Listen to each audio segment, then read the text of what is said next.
আর আমার তো সেই কষা এর দ্বারাই হবি, এ থাকলে পরে উপকার হবি।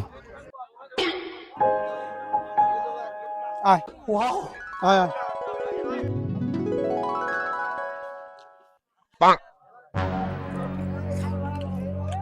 বসে কি আমি খাই, তুই একটু বসে থাক।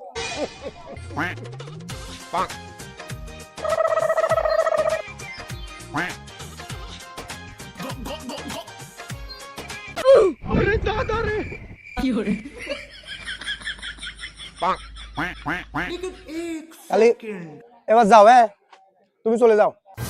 হ্যাঁ কি করলেন আপনি? চলে যাবো মানে? আমাকে এখানে বসা দিয়েছেন কতক্ষণ? তাহলে আমি জানি যে আমাকে খাবার দেবেন এক মুঠ।